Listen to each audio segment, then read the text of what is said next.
When death roamed the dusty streets of the Wild West, one black man stood alone with nothing but a badge, a Bible, and a loaded gun. No backup, no fear. His name, Bass Reeves. A name history ignored, but outlaws never forgot. Bass Reeves was the first black U.S. Deputy Marshal west of the Mississippi.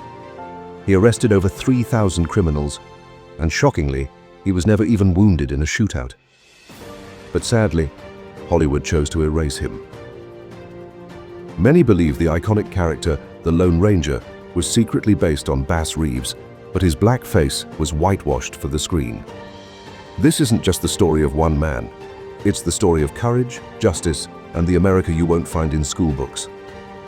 Imagine a man who never attended school, yet brought over 3,000 criminals to justice with nothing but the law in his hand and fire in his heart. This is the story of Bass Reeves, from slavery to becoming the first black U.S. Marshal west of the Mississippi. Born in 1838 on the soil of Arkansas, Bass Reeves started his life in chains. Raised as a slave under a white master, Bass saw hardship and brutality from a young age. But this story isn't just about pain, it's about grit, intelligence, and unstoppable determination. During the Civil War, Bass was taken by his master to fight alongside the Confederate Army. But Bass escaped, fleeing into the Indian Territory, modern-day Oklahoma.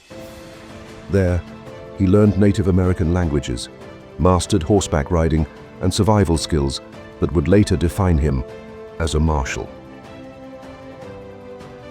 When slavery was abolished in 1865, Bass gained his freedom, but racism still gripped America.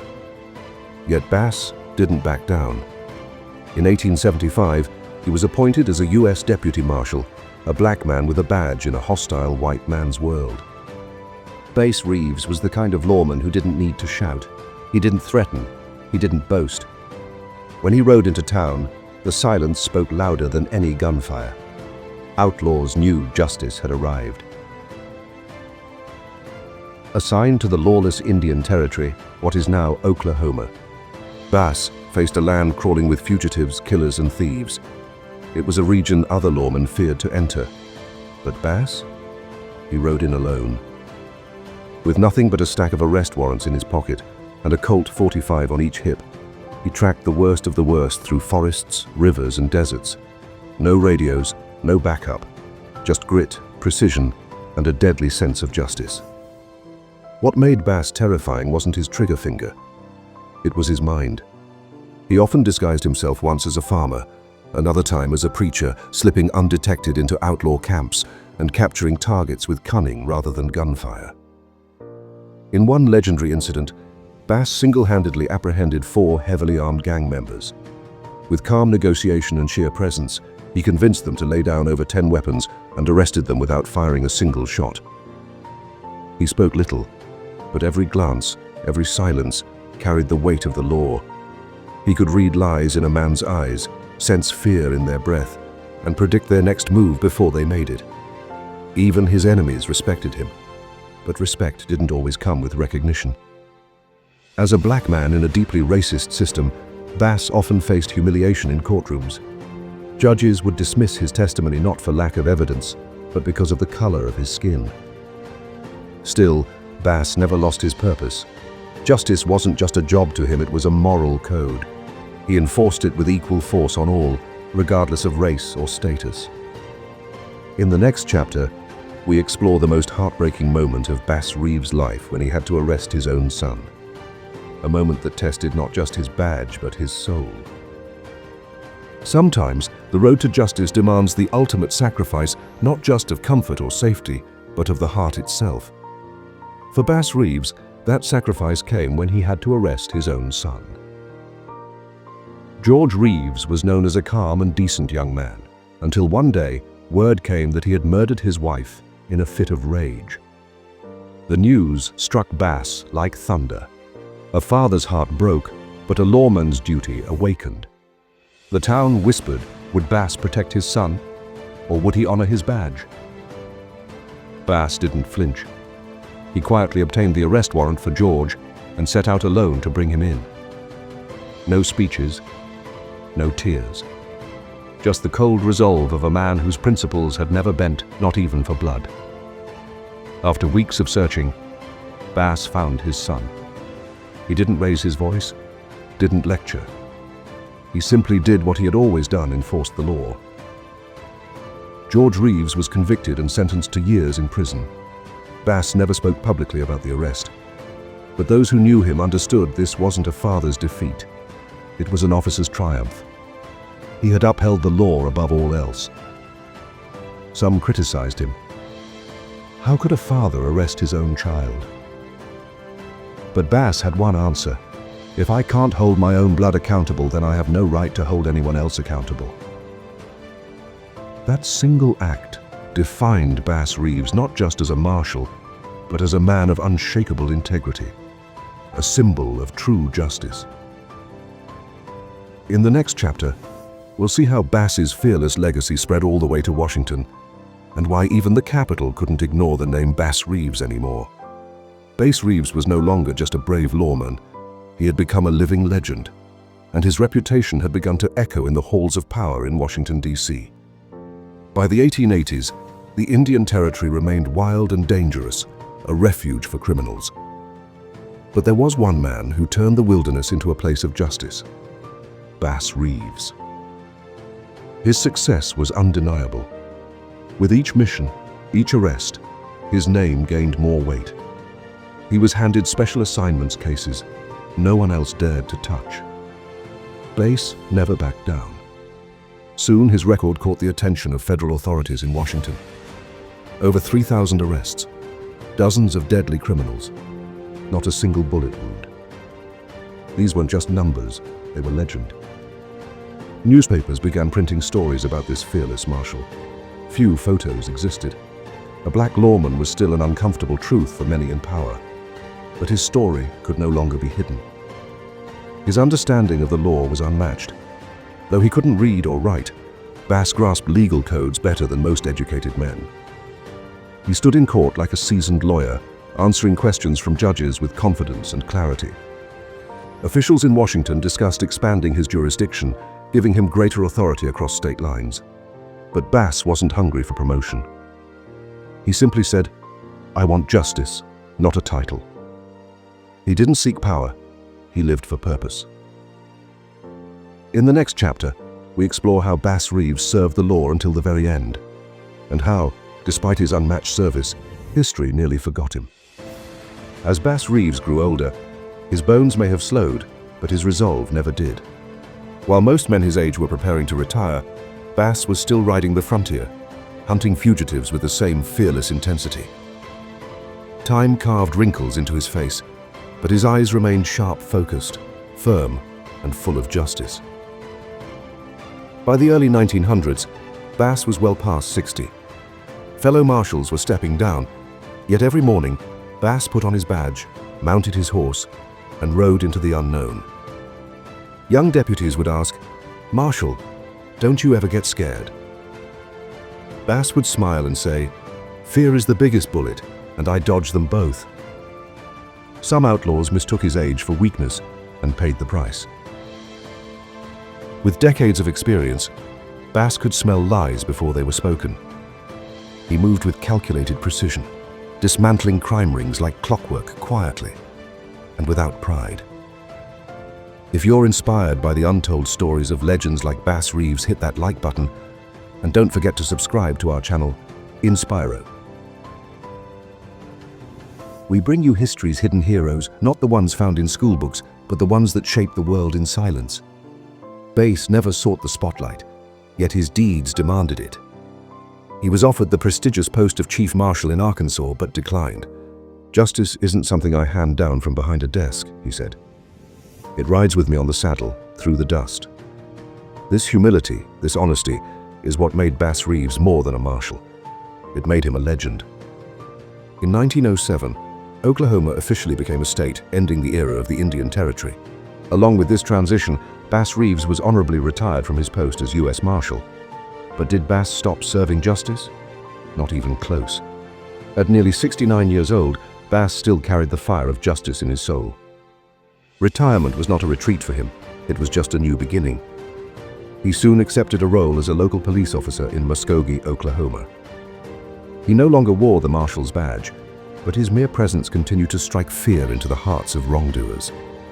Locals used to say, when Bass walks down the street, even crime knows to hide.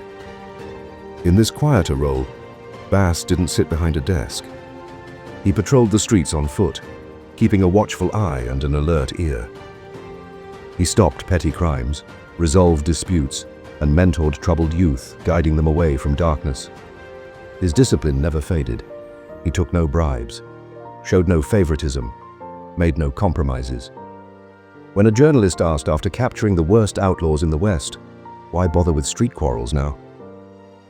Bass replied with a smile, "Whether it's a boulder or a pebble, if it blocks the path, it must be moved." To him, justice wasn't about size. It was about principle, always had been. Though his steps slowed and his voice softened, the fire in his eyes never dimmed. But time, as always, caught up. Bass was diagnosed with Bright's disease, a serious kidney condition. Doctors urged him to rest. But for Bass Reeves, rest was the true enemy. Being idle meant being separated from justice, and that he could never accept.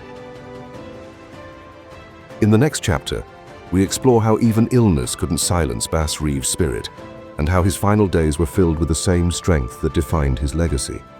By now, Bass Reeves was a warrior trapped in a failing body. Bright's disease had begun to consume him, but his spirit remained as unbreakable as ever. It was 1909. The streets of Muskogee no longer echoed with the sound of Bass's galloping horse, but people still looked at him with reverence, like a living legend carved out of history. Bass refused to be hospitalized. He told his wife, "If I'm going to die, let it be an honor, not lying helpless in some bed." Even in illness, he insisted on dressing in uniform each morning. For Bass, the badge wasn't just a job. It was a sacred calling, and he would carry it to the end. Children in his neighborhood now called him the Old Black Lawman. He would sit them down and tell them stories of justice, courage, and truth, never boasting, never exaggerating. What troubled him most was not whether he would be remembered, but whether justice itself would live on. He didn't care for statues. He cared for values. One evening, Bass told his wife, "If they ever tell my story, tell the truth. Don't glorify, don't hide. I was just a man who called wrong what it was, no matter who stood on the other side." Those words summed up the essence of Bass Reeves, simple, strong, and unshakably honest. His health worsened with each passing week. He would become breathless, exhausted. Yet every morning he'd still sit by the door, hat on head, boots laced, waiting as if justice might come knocking one last time.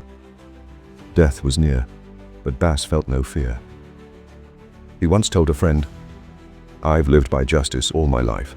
If there's a court up there, I'll stand my own trial, and I'll win." In the next chapter, we recount Bass Reeves' final moments, and how even in death, his name continued to echo through the halls of American justice. The year was 1910. The streets of Muskogee felt unusually quiet. The rhythmic gallop of the horse was gone. The corner where Bass Reeves once stood watchful now stood still. Bass Reeves was reaching the end. His body was failing, but his spirit remained upright like a tree, refusing to bow. One morning he called his wife and whispered, "Don't dress me in the Marshal's uniform today. Let me go as the man I was underneath it." That was his final wish, humble, but full of pride. On January the 26th, 1910, Bass Reeves passed away peacefully. There were no headlines, no presidential honors, no funeral procession, just silence for a man who had arrested over 3,000 criminals and never once took a bullet. His funeral was modest. A few aging marshals, some neighbors, and young admirers carried his casket. There were no brass bands, only the memory of a man who once made justice ride on horseback. But death was not the end of his story. It was the beginning of a forgotten legend slowly reawakening. For decades, America erased his name from its records. No textbooks, no tributes. A black man who held a badge history simply chose to forget. But time, as it often does, brings buried truth to the surface. In the 2000s, writers, historians, and filmmakers began to rediscover Bass Reeves. Books were published, documentaries were filmed, and in Oklahoma, a Bass Reeves memorial was finally built. Many now believe that the iconic cowboy character, the Lone Ranger, was inspired by Bass Reeves, but Hollywood never gave him credit. Today, Bass Reeves is being reintroduced to the world as a real hero, not masked, not fictional, but flesh and blood. In the next chapter, we explore how Bass's legacy lives on in modern America as children, students, and even filmmakers begin to see him not as a forgotten figure, but as one of the first American superheroes. For decades after Bass Reeves' death, it seemed like his name had been erased from American history. But truth, as they say, always finds its way back, and when it does, it roars. As the 20th century rolled by, Bass Reeves remained invisible in schools, museums, and Hollywood. Cowboys on screen were always white. No one mentioned a fearless black lawman who'd once ruled the Wild West. But in the late 1990s, a wave of researchers, historians, and writers began digging into dusty archives and faded newspapers. What they found was astonishing. A man who served 32 years as a deputy marshal, captured over 3,000 fugitives, never took a bribe, and once arrested his own son, all in the name of justice. Books were written, documentaries aired, and scholars began calling Bass Reeves the real Lone Ranger. Oklahoma honored him with a towering statue. The U.S. Marshal Service formally recognized his contributions at last. In 2023, Paramount released a critically acclaimed TV series titled Lawmen, Bass Reeves, bringing his story to screens worldwide. For many viewers, it was their first time learning about a real-life hero whose legacy had been hidden for too long. Schools began including Bass Reeves in Black History Month lessons. Students wrote essays about him. He became a symbol of resilience, especially for young black Americans looking for true role models in history.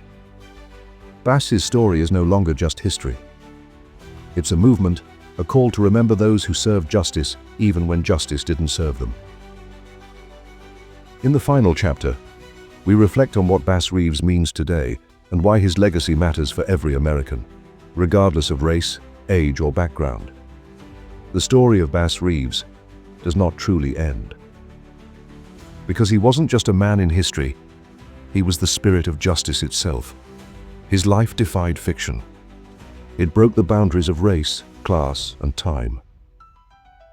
When we reflect on who Bass Reeves was, we don't just see a lawman. We see a man who rose above racism, who put duty before blood, and who held integrity even when no one was watching. Today, his legacy teaches us, true leadership comes not from a badge, but from values. History may try to forget you, but truth always returns. Character matters more than color, background, or education. To learn about Bass Reeves is not just to read a biography. It's to reclaim the stories of those heroes history left behind. If Bass Reeves' incredible true story moved you, and you want more real, untold stories of courage and conviction, then subscribe to our channel, Inspiro. We bring light from history's forgotten corners, unsung heroes, real legends, only on Inspiro.